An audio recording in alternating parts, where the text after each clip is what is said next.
एक समय की बात है कि राजा अपने मंत्रियों के साथ बैठा हुआ था। तभी राजा ने मंत्रियों से पूछा कि अपने राज्य में कितने बुद्धिमान लोग निवास करते हैं।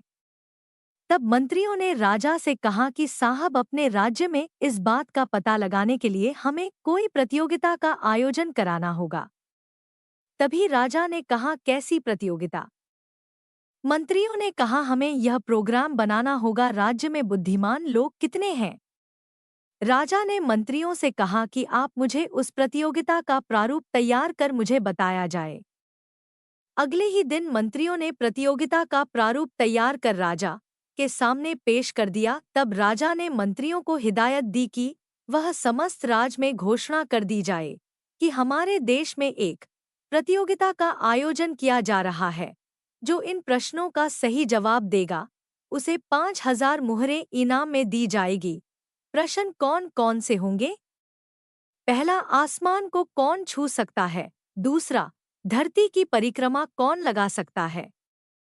राजा साहब ने मंत्रियों से कहा कि आप दिन और समय निश्चित करें और प्रतियोगिता का आयोजन किया जाना चाहिए। अगले ही दिन सारे राज में घोषणा की गई, कल हमारे राज्य में बुद्धिमत्ता परखने की एक प्रतियोगिता रखी गई है। अगले ही दिन राज्य के सभागार में सारे लोग एकत्रित हो गए। प्रतियोगिता शुरू की गई।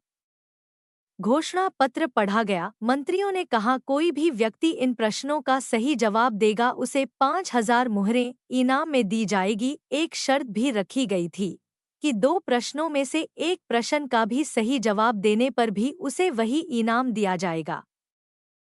तब राजा ने कहा, प्रतियोगिता शुरू की जाए, लेकिन किसी ने भी एक भी प्रश्न का जवाब नहीं दिया। उस दिन प्रतियोगिता स्थगित कर दी गई। अगले दिन फिर प्रतियोगिता शुरू हुई। इस बार बहुत सारे लोग एकत्रित हुए। उनमें एक बालक भी जय अपने पिता के साथ देखने आया हुआ था। जैसे ही प्रतियोगिता शुरू हुई वही हाल हुआ कि कोई भी उन प्रश्नों का सही जवाब नहीं दे पाया। तभी उस बालक ने जोर की आवाज दी कि मैं इन प्रश्नों का उत्तर देता हूँ। सभी लोग अचंभे में पड़ गए। तब राजा साहब ने उस बालक को बुलाया और उससे पूछा कि आप इन प्रश्नों के उत्तर देंगे? बालक ने कहा, जी, मैं इन प्रश्नों का सही जवाब दूंगा। राजा ने कहा कि आप आसमान कैसे छुओगे? बालक का जवाब था, मैं अभी कक्षा 8 में पढ़ रहा हूँ। मेरी उम्र 16 साल की है। आसमान छूने का मतलब है कि आप ऊंचाइयों को छू सकते हो। मेरे पास अभी ऊंचाइयों को छूने का मौका है। राजा साहब उस बालक की बात सुनकर बहुत खुश हुए।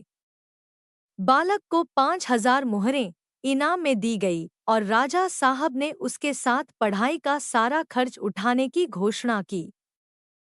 इस कहानी से ये शिक्षा मिलती है कि ज्ञान के भंडार से किसी का भी दिल जीता जा सकता है।